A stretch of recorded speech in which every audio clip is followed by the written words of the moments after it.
ወይ የሚል ጥያቄ ነው። እኔ ፍቅረኛ አለው ወይ ሄሉን ታፈቅራታለህ ወይ የሚል ጥያቄ ነው። እኔ ሄሉን አላፈቅራትም። እንደ እህቴ የማያት ነች። እኔ በቃ ሰው ስቀርብ እንደዚህ ነኝ። ያው ከዚህ በፊትም ተናግሬያለሁ። ከሄሉ ጋር ያስተዋወቀን ኪራ ነው።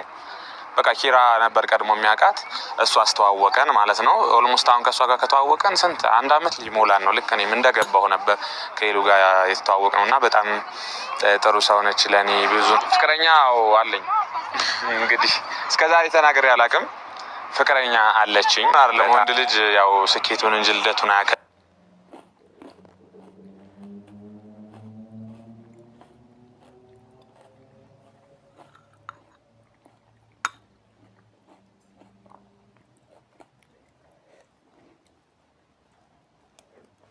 መቅበጥ አለ ምናምን። እስኪ እና በአያት ያደጋችሁ ሰዎች ኮሜንት ታደርጉልኛላችሁ ማለት ነው። እና አያቴ ነች ያሳደገችኝ። ከዛን ስንመጣ ደግሞ ለቤተሰብ ስንተኛ ልጅ ነህ ኦር ስንት ወንድም አለ የሚሉ ጥያቄዎችን ማይቻለሁ።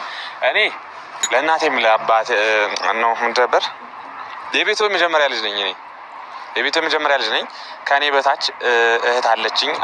ኦልሞስት አሁን 16 አመቷ ነው። ከሷ በታች ወንድሜ አለ። ወንድሜ 11 አመቱ ነው። ከሱ በታች ታናሽ ወንድም አለኝ። እሱ ደግሞ 3 አመቱ ነው።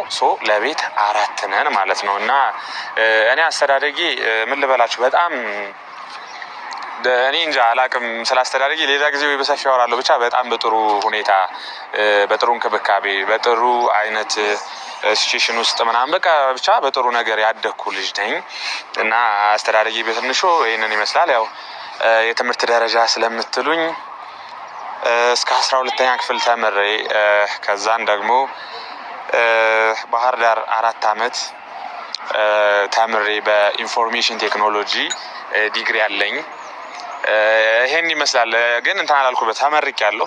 4 አመት ተምሬ ተመርቄያለሁ፣ ግን አልሰራሁበትም።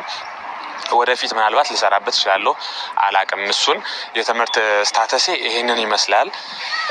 ሌላው ነገር ምንድነው ስለኔ ማወቅ የምትፈልጉት ምን ትሰራ ነበር ምናምን የሚለው ነገር ነው። ያው ከተመረኩ በጣም ብዙ ታይም አይደለም፣ አጭር ጊዜ ነው።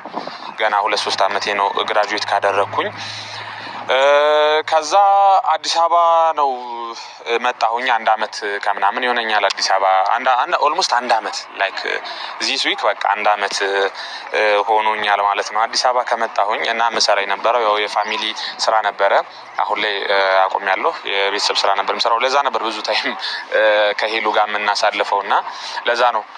እሺ ሌላ ጥያቄ ደግሞ ከሄሉ ጋር እንዴት ተዋወቃችሁ የሚል ብዙ ጥያቄ አለ። ግን በቃ እያስታወስኩ ነው እና ይሄ ድብልቅልቅ እንዳይልባችሁ አሁን ደግሞ ወደ አስተዳደጌ ምናምን ልመለስ ስለምችል እንዳይቀላቀልባችሁ ከሄሉ ግን በምን መንገድ ነው መስራት ያሰብከው ምናምን ያላችሁ ሰዎች አላችሁ። ያው እኔ ዩቲዩብን መስራት ያሰብኩት በቃ ይሄ ጎን ለጎን ነው። አሁን ስራ ነገር ምናምን አስተካክዬ ያው ብዙ ጊዜ ባልመጣም አልፎ አልፎ ወደ እናንተ ለመምጣት ነው ያሰብኩት። እኔ እቅድ እንደዛ ነው።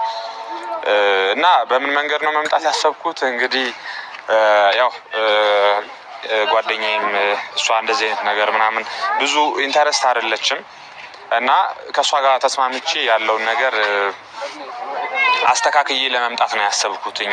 እኔ ከሷ ጋር አልፎ አልፎ ለመምጣት ምናምን እና ብቻ በጥሩ ነገር ነው ለመስራት ያሰብኩት። ያው ከነ ሄሉም ጋር ምናምን እንመጣለን በሰፊው ከነ ኪራ ጋር ምናምን እና እግዚአብሔር ያክብርልኝ እና ለዚች ቀን ለነገው